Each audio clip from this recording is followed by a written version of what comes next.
in interesting times. For the headlines, Wish ko sa buhay. President Duterte on Monday night quashed the rumors spread by Communist Party of the Philippines founder Jose Maria Sison that he is in coma by going live on Facebook. The Ebola outbreak in Eastern Democratic Republic of Congo has claimed 55 lives since the start of the month. And two cultures coming together via hot dog.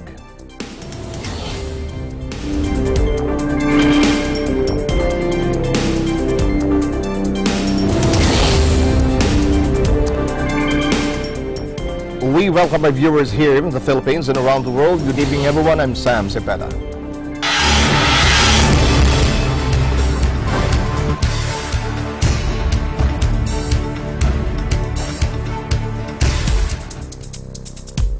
President Rodrigo R. Duterte on Monday night quashed the rumors spread by Communist Party of the Philippines founder Jose Maria Sison that he is in coma by going live on Facebook. In a live video shared by Duterte's top aide Christopher Bongo on his Facebook page, Duterte was shown having dinner with a female visitor named Bernice in a hotel in Davao City. I'm alive, fairly healthy, and I'm having dinner with a beautiful lady from Davao. She's Bernice. She's only from Harvard, babalik yun. I invited her to discuss many things along the way when she comes back. Okay pa naman ako. Sabi nila kumatos. How can you be kumatos with a beautiful lady? Kung kumatos ako, makita ko si Bernice, talagang babangon ako. That's it. Ikaw yung kumatos, ikaw yung may sakit. Juma, ang wish ko sa buhay, baski na wala ka ng silbi sa mundong ito, mabubuhay ka pa rin ng mga 1,000 years. Para ikot ng ikot ka na dito sa mundo. You know, I have a very important visitor. President Duterte said that the Netherlands is already complaining about the expenses of Sison. The rebel leader has been on self-exile in the European country since 1987. The president said he would bring Sison to jail if he returns to the Philippines. Alam mo, ang totoo lang, complain na rin ang Netherlands kasi labas-pasok ka sa ospital, hindi ka man daw nagbabayad. You are not paying and you are abusing the hospitality of the Netherlands. If you think that you are sick, come home and I will bring you to a place. It's called Believe It. Pero doon, we will provide you with space, a bed, and plenty to keep you company.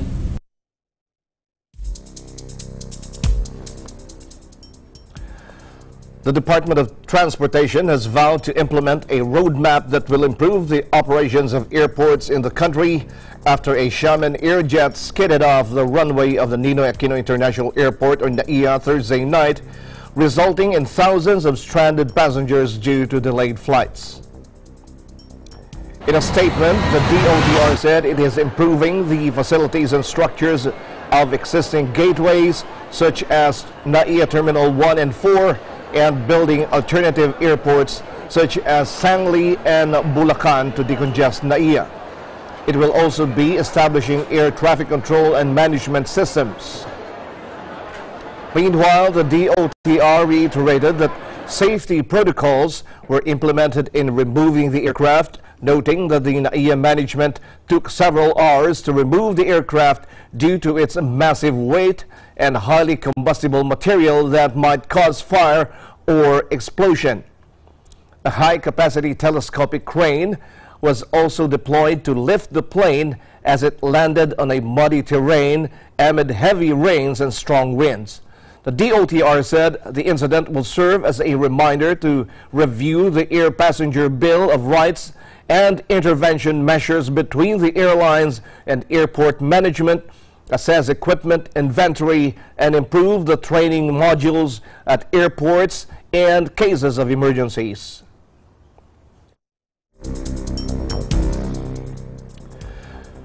A man shot dead as he tried to attack a Spanish police station had come out as gay and wanted to commit suicide, a source close to the probe said, based on testimony of the assailant's wife.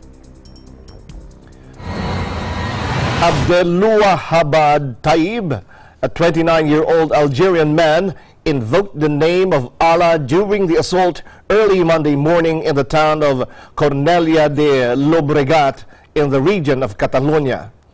Authorities are treating the incident as terrorist attack, although the source, who refused to be named, said there don't appear to be any signs of jihadism. The source said that in her declaration to police, Taib's wife, a Spaniard who reportedly converted to Islam after meeting him, said he had recently told her he was homosexual. Catalonia's regional interior minister, Miquel Buch, however, insisted Tuesday on Spanish radio that for now it's a terrorist attack according to the information we have. Taib arrived at the closed police station in Cornellà de Llobregat near Barcelona at 5:45 a.m. on Monday and repeatedly pressed the buzzer to be let in. Rafael Combs, a commissioner with the Mossos de Esquadra, told reporters. After police allowed him in, the man pulled out a large knife and lunged at officers in a clearly premeditated desire to kill an agent of our force, Combs said on Monday. The officer used her gun to save her own life, Combs said.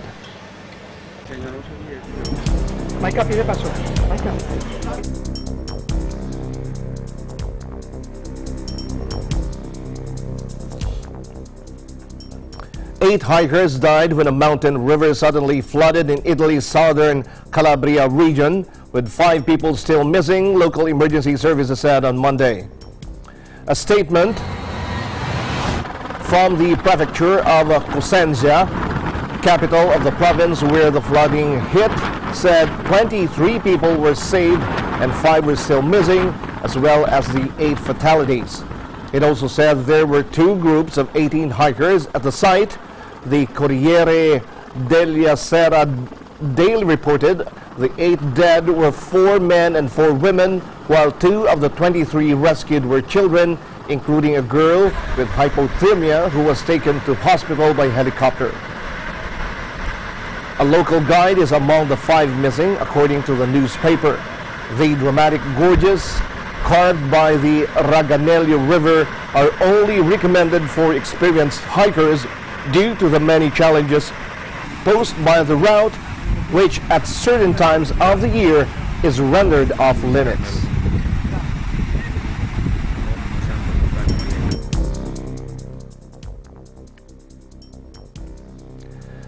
A CCTV footage shows the moments that the Morandi Bridge in Genoa, Italy, collapsed, leaving dozens dead. The death toll from the disaster rose to 43 on Sunday after firefighters discovered 3 bodies reported to be those of a couple and their 9-year-old daughter overnight inside a car extracted from the rubble of the viaduct. Watch this.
3.5 months after lava began erupting out of fissures in Kilauea's lower eastern rift zone, or LERS, the USGS Hawaiian Volcano Observatory gave the first official signal today that the historic destructive eruption may be winding down, at least for the moment.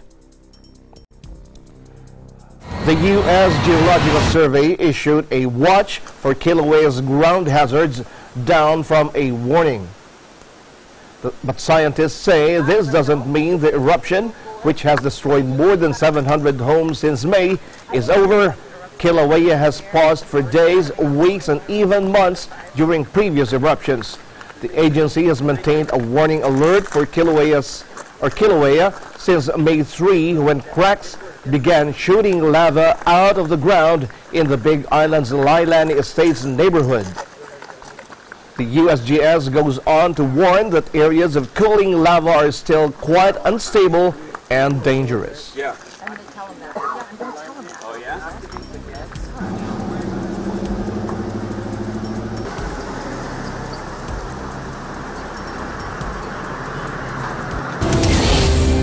More news will be coming your way when Eagle News International returns.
Multiple rockets hit near the diplomatic area in the Afghan capital, Kabul, early Tuesday. As officials said, fighting had broke out between security forces and militants in the city's old quarter. It was not immediately clear who was responsible for the attack, which came just days after Afghan President Ashraf Ghani offered the Taliban a 3-month ceasefire. Military helicopters were firing above the Edgah Mosque in Rekakana district, where smoke was rising as police and the Interior Ministry said clashes were underway amid a heavy security presence near the Kabul stadium. Kabul police spokesman Hashmat Stanikzai confirmed that fighting was underway near the mosque and said he could not confirm casualties yet.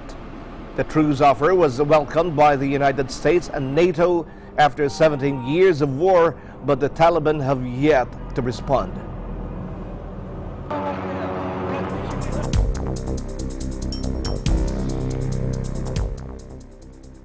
President Trump honoring immigration agents at the White House says the U.S. will never surrender to the forces of anarchy and chaos and crime. Here's more. To protect our nation from smuggling, trafficking, drugs, crime, the men and women of DHS are building the border wall as we sit, and the wall is getting longer and taller and stronger. We will never surrender our nation to the forces of anarchy and chaos and crime. We will not allow our communities to be consumed by deadly poisons and violent predators. The poisons are flowing across our border, and we're hitting it from every angle. We need new laws. We need border laws. We need immigration laws. We need them fast. We're going to get them. Hopefully the midterms will help toward that end. I think we're going to do very well in the midterms, and this is one of the very big reasons. The fact is people respect law and order, and they love our law enforcement. Thank you very much, everybody. Israeli Prime Minister Benjamin Netanyahu and U.S. President Donald Trump's National Security Advisor met in Jerusalem Monday and called on European nations to do more to pressure Iran. John Bolton arrived in Israel on Sunday for 3 days of talks expected to focus mainly on Iran and its presence in Syria. Netanyahu strongly urged Trump to withdraw from the nuclear deal between Israel's main enemy Iran and world powers, and the U.S. president did so in May, resulting in the reimposition of sanctions. Israel and the United States have been closely aligned on their approach to Iran since Trump took office. And I frankly believe that all countries who care about peace and security in the Middle East should follow America's lead and ratchet up the pressure on Iran. Because the greater the pressure on Iran, the greater the chance that the regime will roll back its aggression. And everybody should join this effort. It's a question of the highest importance for the United States that Iran never get a deliverable nuclear weapons capability. It's why President Trump withdrew from the wretched Iran nuclear deal. It's why he is reimposing economic sanctions. It's why we've worked with our friends in Europe to convince them of the need to take stronger steps against the Iranian nuclear weapons and ballistic missile program. Iran is backing Syrian President Bashar al-Assad in his country's civil war, along with Russia and Lebanese Shiite militant group Hezbollah. Netanyahu has pledged to prevent Iran from entrenching itself militarily in neighboring Syria, and a series of recent strikes that have killed Iranians there have been attributed to Israel.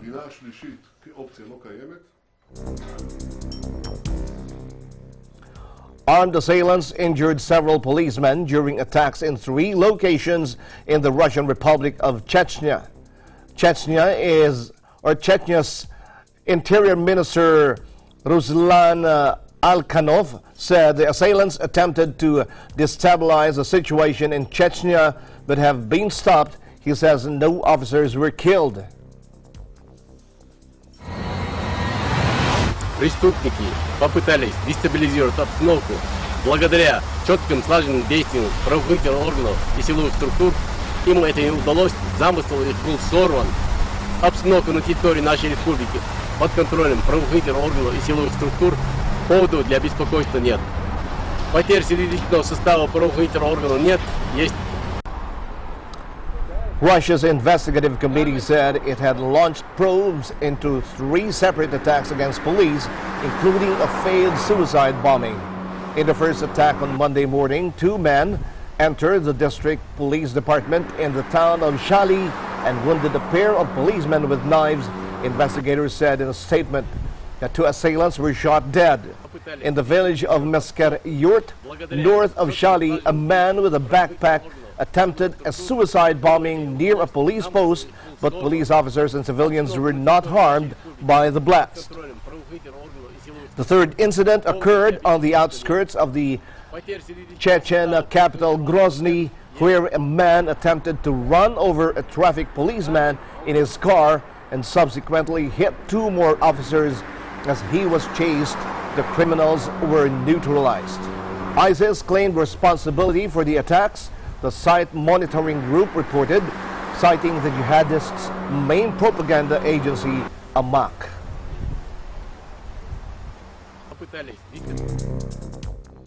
Embattled Australian Prime Minister Malcolm Turnbull pleaded for unity Tuesday after narrowly surviving a leadership challenge as discontent with his rule boiled over less than a year before national elections.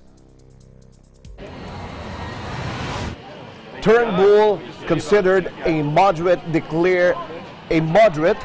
declared his position vacant at a Liberal Party meeting to force the issue after rampant speculation that the more hardline Home Affairs Minister Peter Dutton wanted his job, with the government trailing the Labour opposition in opinion polls.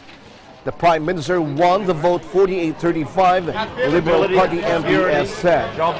Following the result, he told colleagues, "It's really important that we put our differences behind us and get on with the job of looking after Australians." In a bid to clear the air, Mr. Turnbull called for a snap vote on the leadership in a party meeting. Mr. Turnbull said he had invited him to remain in his role, but Mr. Dutton resigned his cabinet position and will return to the backbench.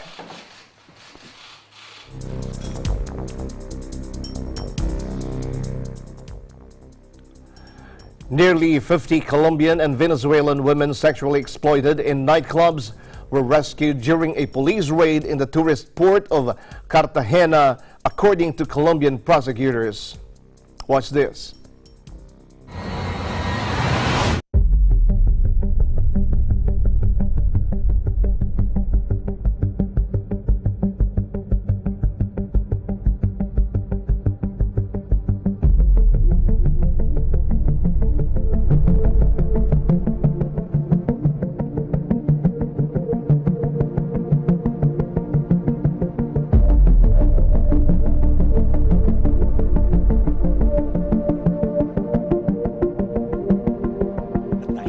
Estas mujeres eran obligadas a vivir en los sótanos de esos establecimientos.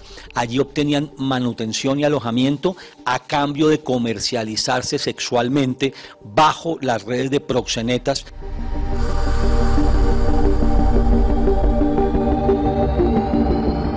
Se están ubicando los proxenetas para efectos de una investigación y una judicialización coherente con el delito de trata de personas con fines de esclavitud sexual.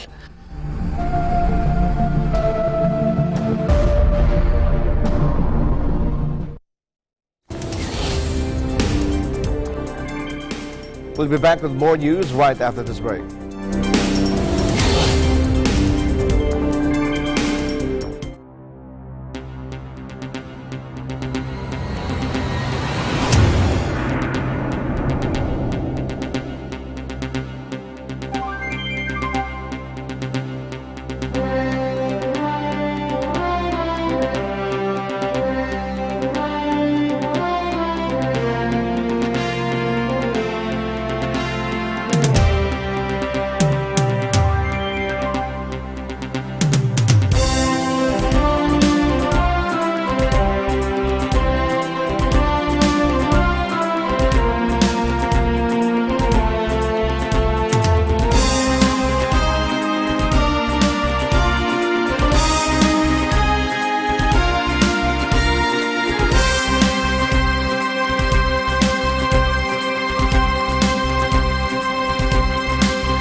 A world that brings you back to that natural, carefree feeling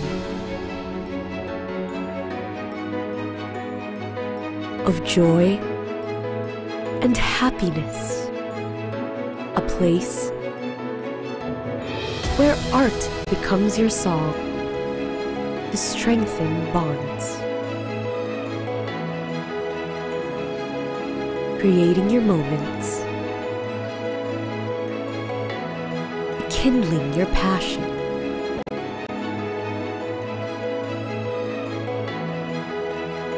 Worth reliving over and over. A world that recaptures the value of life.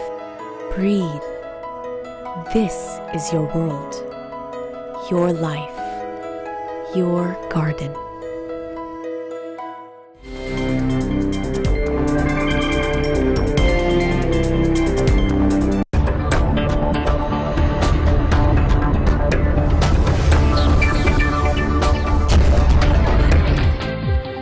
China and El Salvador established diplomatic relations as the Central American nation ditched Taiwan in yet another victory for Beijing in its campaign to isolate the island. Beijing has been using its economic clout to peel away international support for the democratically ruled island, leaving it with only 17 diplomatic allies around the world. Speaking in Beijing at the Jiaoyutai Guest House, Chinese Foreign Minister Wang Yi praised El Salvador's decision to recognize there is one China in the world. The president of El Salvador, Salvador Sanchez Seren, said in an address on national television, "We are convinced that this is a step in the right direction." 中华人民共和国从即日起同萨尔瓦多共和国建立大使级外交关系，中萨关系翻开了崭新的历史篇章。坚持一个中国原则是公认的国际关系准则，是国际社会普遍共识，是中国同任何国家建立和发展关系的根本基础。 La República de El Salvador rompió hoy las llamadas relaciones diplomáticas con Taiwán y se compromete a dejar de tener toda relación o contacto oficial con Taiwán, cualquiera que sea. He's a big concern. Relations between Taipei and Beijing have worsened since Tsai came to power, as her government refuses to acknowledge that Taiwan is part of one China. El Salvador is the 5th diplomatic loss under her presidency and the 3rd this year, following Burkina Faso and the Dominican Republic.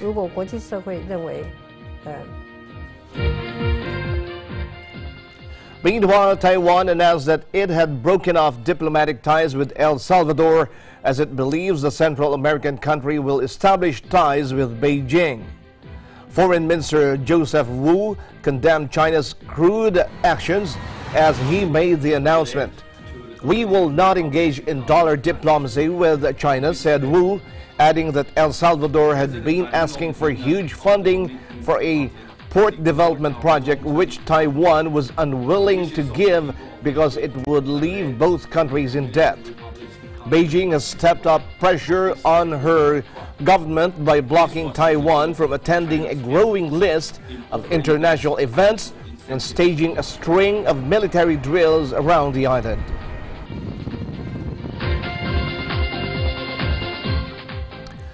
Tokyo's famous Tsukiji fish market will stop admitting tourists to watch its pre-dawn tuna auctions next month as it prepares to move locations on October 11. After more than 80 years in operation, Tsukiji, the world's largest fish market and a popular tourist attraction in an area packed with restaurants and shops, will move east of Toyosu, the site of former gas plant. The market, which opened in 1935, is best known for its pre-dawn daily auctions of tuna caught from around the world for use by everyone from top Michelin-star sushi chefs to ordinary grocery stores. Tsukiji will be transformed into a transport hub during the 2020 Olympics in Tokyo, with its long-term future still up in the air.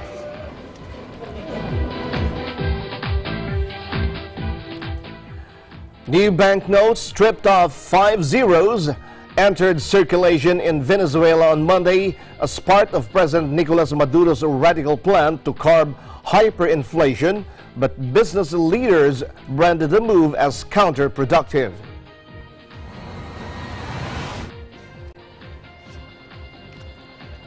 The country appeared paralyzed, most shops and businesses closed as Venezuelans reacted nervously to the issuing of the new sovereign bolivar launched to replace the oil-rich, cash-strapped country's crippled strong bolivar. Having been suspended for more than 12 hours on Sunday, electronic transactions resumed amid palpable uncertainty. Desolada y triste, triste y abandonada, como si un huracán hubiera pasado por aquí, por este país. Los anuncios realizados generan incertidumbre, son improvisados, inconsultos y no están siendo correctamente comunicados a la población. Y Fedecámaras no está participando ni convocando un paro patronal, estas son decisiones del ciudadano.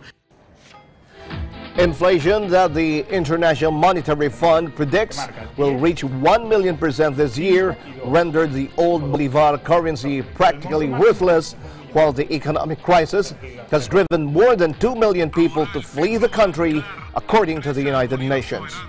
In a video broadcast Monday night on Facebook, Maduro said the launch of the new banknotes had gone smoothly, insisting the banking system performed wonderfully. He also issued a vague threat to companies to comply with the minimum wage increase, otherwise they will have to answer to us, Maduro said, without explaining what punishment there might be.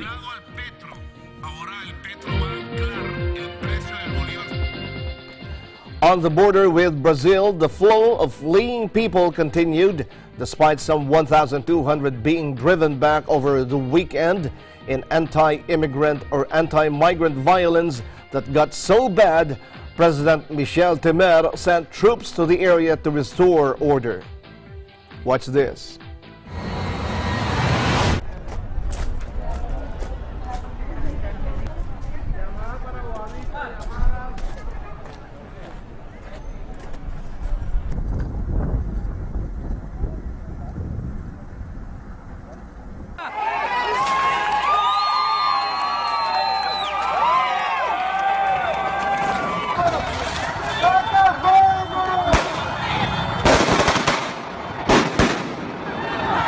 Son un grupo de personas agresivas queriéndonos sacar de aquí con armamentos blancos, con palos, con hacha, con machete y toda esa serie de cosas. Muy feo, muy feo. De verdad que no fuera bueno que se volviera a repetir.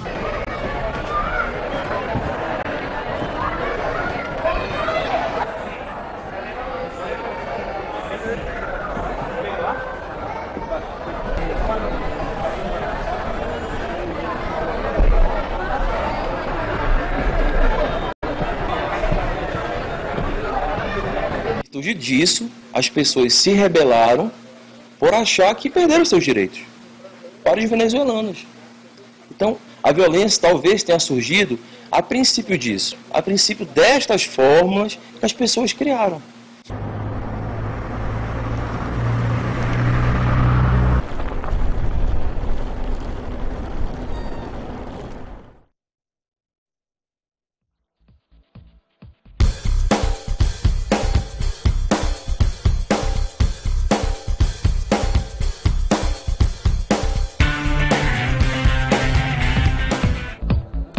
An alleged attack on Venezuelan President Nicolas Maduro using commercial drones has highlighted the dangers of this new technology. It's also proved a boost for a new range companies offering drone protection who are trying to keep a step ahead of those planning to use unmanned aerial vehicles for criminal purposes. Here's more. A moment of confusion. Then soldiers flee in panic, and Venezuela's president, Nicolas Maduro, is surrounded by bodyguards. The government says this was an attack by drones carrying explosives. This would be the first such political attack, but drones have previously crashed on the White House lawn and on stage next to Angela Merkel. With concern growing that commercial drones could become a weapon for terrorists, a number of startups are now offering anti-drone technology. This simulation by UK company Drone Defence shows how a jamming device can disrupt wireless signals for the drone's control and video feeds. As the drone becomes a threat and the security operative believes that the drone's a threat, they can apply the effect. And you can see instantly the aircraft disconnects. Devices can also be installed to form an invisible barrier. As the drone approaches, it loses its wireless connection and automatically heads back to its launch location. As drones proliferate, so does the list of potential clients. Prisons, airports, governments are all looking for counter-drone technology, but the really key emerging markets now are high net worths and people who really want to protect their privacy. Consumer-level drones have already been used on the battlefields of Syria. These rebels deployed them for reconnaissance, but Islamic State group have modified consumer drones to drop grenades. While basic drones like this aren't currently a major threat, advances in artificial intelligence could change that. The point where you can get away from the operator controlling something remotely to something that can potentially seek out and autonomously follow and potentially then attack an individual, then you can start releasing large numbers of them as a sort of hostile actor, and it becomes much more difficult to deal with. Other anti-drone measures include experiments by the Dutch police in the use of trained eagles. This program has since been dropped, but with drone technology quickly evolving, the race to perfect drone defense systems is still on.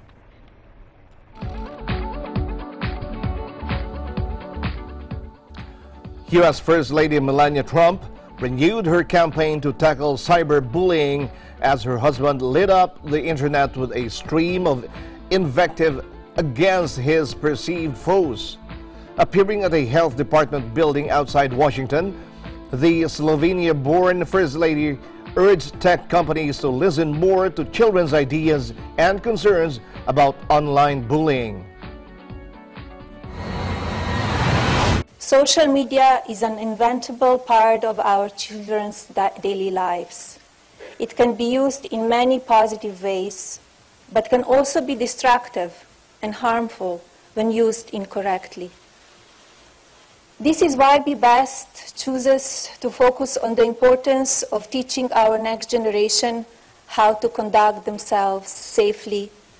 Let's face it, most children are more aware of the benefits and pitfalls of social media than some adults. Since coming to office, Melania Trump has spoken relatively infrequently in public. She was treated at Walter Reed Hospital on May 14 for what aides called a benign kidney condition and was released a few days later. The First Lady of the United States, Melania Trump. More news will be coming your way when Eagle News International returns.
The Ebola outbreak in Eastern Democratic Republic of Congo has claimed 55 lives since the start of the month, the authorities said on Monday, as the government announced free treatment against the disease for the next 3 months.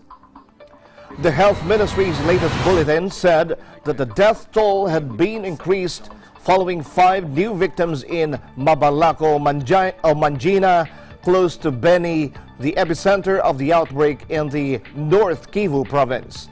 The aim was to remove the financial barrier that could dissuade the population from going to the health center, said Dr. Bathi Njoloko Tambwe, in charge of coordinating the fight against the disease.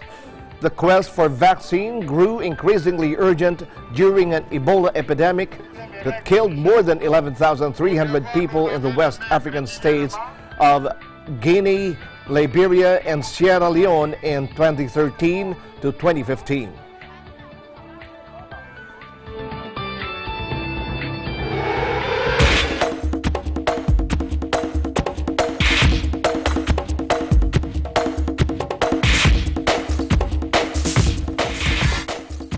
Usain Bolt has taken the first tentative steps towards his Manchester United dream after the Sprint King joined Australian side Central Coast Mariners for his first training session day. Wearing gloves and tracksuit bottoms despite a mild winter's day, the Jamaican did some light stretching, jogging and ball work on the rest of the squad in his maiden drill since being given the chance to win a playing contract by the A-League team. They hope to turn him into A-League material in time for the start of the 2018-2019 season in late October, with the club saying he can stay indefinitely to prove his credentials. For me, it's just like track and field, you know what I mean? The first day of training is always the roughest one. You can tell how much work you need to put in, what you need to do, but it felt okay, you know what I mean? I know it's going to take time and work, and I think I see the game very well. I have to work on the basic skills. I think I'm very good at controlling and stuff like that, but there's things that I need to learn, and that's why I'm here. But yeah, I'm excited for the opportunity.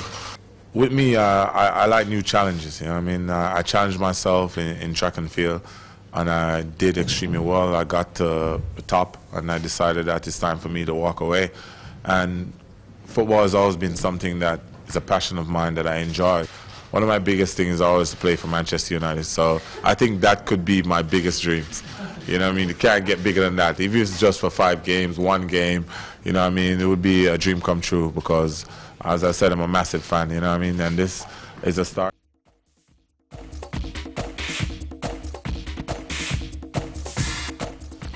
Our Japanese basketball players apologize for bringing disgrace to their nation after they were kicked out of the Asian Games for paying prostitutes. The Regional Olympics was hit by scandal after the players were spotted in a notorious red light district of the Indonesian capital Jakarta wearing their national jerseys last week. The expulsion of Yuya Nagayoshi, Takuya Hashimoto, Takuma Sato, and Keita Imamura will come as a major embarrassment for Japan, who will host the Tokyo Olympics in the 2 years' time.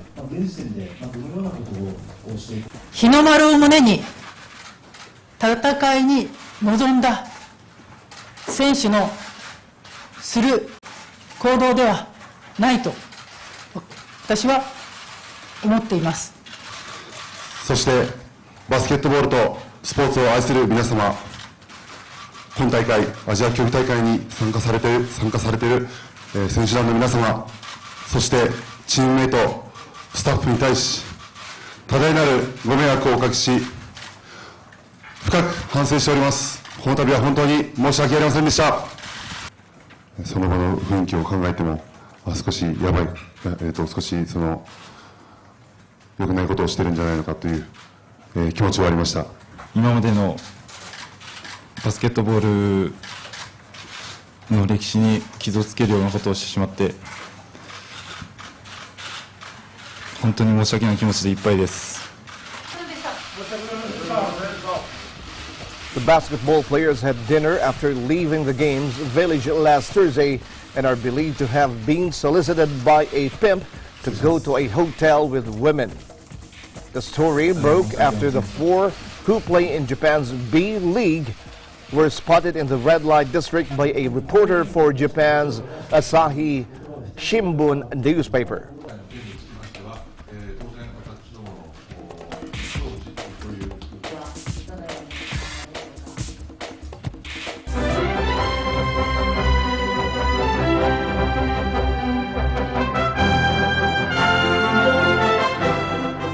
To uphold unity and foster the love of brotherhood, Iglesia Ni Cristo members in Nagoya, Japan held their regional unity games. Lou Omelda reports. Iglesia Ni Cristo members from Chubu and Kansai region of Japan gathered as early as 6 a.m. here at Miyoshi Park Total Gymnastics to take part in the regional unity games held by the said organization yearly. Unity Games is a sports event participated by the members of Iglesia Ni Cristo organization from all ages. Famous sports like basketball and volleyball are some of the usual sports played in the said event. Fun games are also played for the young members and their families to participate. This regional unity games held in Nagoya, Japan had participants all the way from the Chugoku, Shikoku, Kansai, and Chubu regions of Japan. Some members started their journey to the venue the day before the event. The event commenced with a parade led by the ministers and the teams from different local congregations together with their families and friends who are also members of the organization. Soon after, an oath-taking of all the players who will participate in the basketball and volleyball games was held and signaled the beginning of the games. Brother Manny Benedicto, the head minister of the District of Japan, shared to us more about this event. Sa kasalukuyan po ay sinasagawa ng Iglesia Ni Cristo dito po sa distrito ng Japan ang isang kilusan o aktibidad na inilunsad ng pamamahala para po sa kapisahan ng pansambahayan ang tinatawag po na Unity Games. Ang Unity Games ay nakatutulong ng malaki sa mga kaanib sa Iglesia Ni Cristo para ang bawat pamilya sa loob na Iglesia Ni Cristo ay mayroong isang aktibidad na hindi lamang aktibidad na pangkasiglahan, kundi ang ganitong mga aktibidad sa Iglesia Ni Cristo ay bahagi rin ng pag-iingat sa kalusugan ng bawat kapatid sa loob po na Iglesia Ni Cristo. Reporting here from Nagoya, number 30, International, and I am 125. If your hot dog is served with seaweeds, miso, or wasabi, then it must be a Japa dog. One of the best things about a city like Vancouver is the big cultural mosaic. It creates all manner of gustatory opportunities like the one Kathleen Cruz found. Let's watch this story about two cultures coming together via hot dog.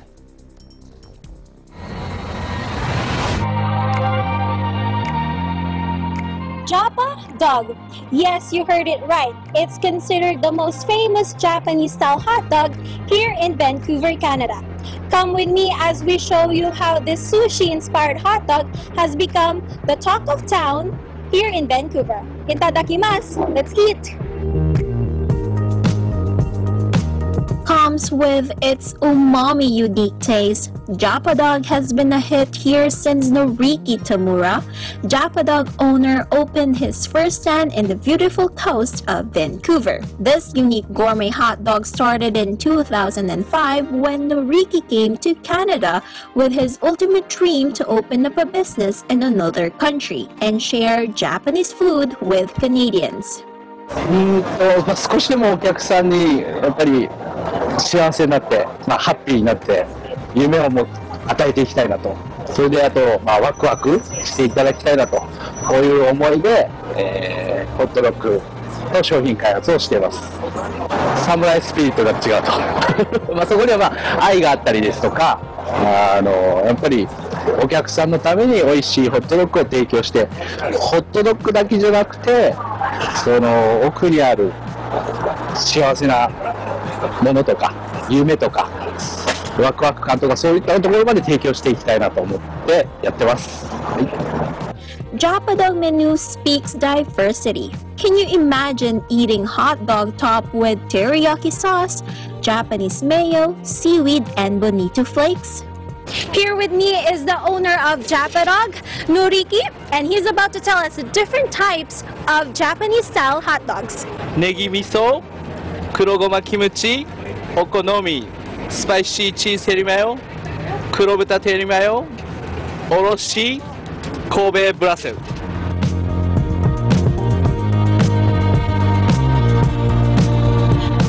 Original Japanese taste. I really like this. Yeah. Strong Japanese influence in Vancouver has also helped Japadog to thrive. It is no secret that Vancouver is known for fusion of sushi restaurants, and being the only Japanese food stand serving Japanese-style hot dog in streets is already a standout. They have been visited as well by famous celebrities and featured in various food channels. Asked about his plans of expanding his food truck business, もちろん僕たちとしては今100店舗100ストアを目指してるんで、カルガリー、トロントは、オープンしたいと思ってます。それ以外にも、アジアの方、特に日本ですとかフィリピンというのは出店していきたいなと思ってます。So whether you're just lunching or just passing by, these quirky hot dogs will not disappoint. Be prepared for long lines, however, because Japadog is one of the most coveted food stops here in Vancouver. Japadog has flavors for every palate, from veggie to pork to turkey to beef whiners. Reporting from Vancouver, Canada, I am Kathleen Cruz for Eagle News. I am 1 with 25.